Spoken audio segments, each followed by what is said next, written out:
ఈ మధ్య నేను వ్యక్తిగత పనుల నిమిత్తమై నల్గొండ జిల్లాలో, వరంగల్ జిల్లాలో, జయశంకర్ భూపాలపల్లి జిల్లాలో కొన్ని ప్రదేశాలు తిరగడం జరిగింది.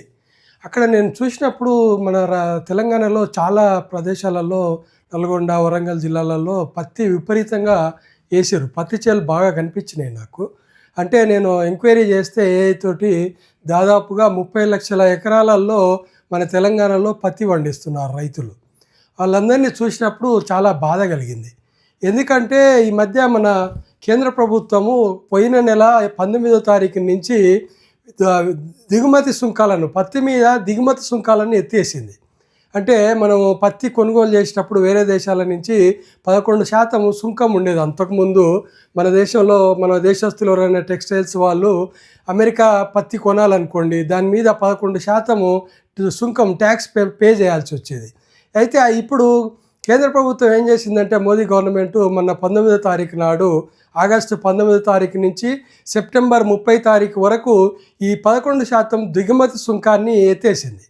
అసలు 15 ఆగస్టు నాడైతే మోదీ గారు చెప్పింది, నేను రైతులకు అన్యాయం జరిగితే గోడలాగా ఉంటా అన్న 4వ రోజుకే ఇది సుంకాన్ని, దిగుమతి సుంకాన్ని ఎత్తేసిండు. దాంతో ఏమైందంటే నేను చెక్ చేస్తే ఈ 20 రోజులలో, అంటే 19 తారీఖు నుంచి ఈ నిన్నటి వరకు మన దేశానికి అమెరికా నుంచి 51,000 టన్నుల పత్తి దిగుమతి అయింది. ఎందుకంటే ఇప్పుడు బిజినెస్ చేసేవాళ్ళు కదా, టెక్స్టైల్స్ వాళ్ళు ఎవరైనా, వాళ్ళకు దేశం బాగు, రైతు బాగు, ఇవన్నీ ఎవరు ఆలోచిస్తారు? ఎవరైనా, నువ్వైనా, నేనైనా బిజినెస్లో ఉంటే ఏం ఆలోచిస్తాము? లాభాలే ఆలోచిస్తాము, నష్టాలకైతే నడపం కదా. అటువంటప్పుడు ఎప్పుడైతే అమెరికా నుంచి దిగుమతి చేసుకోవడానికి, పత్తి దిగుమతి చేసుకోవడానికి సుంకం ఎత్తేసిరో అప్పుడు చాలా తక్కువ పత్తి దొరుకుతుంది.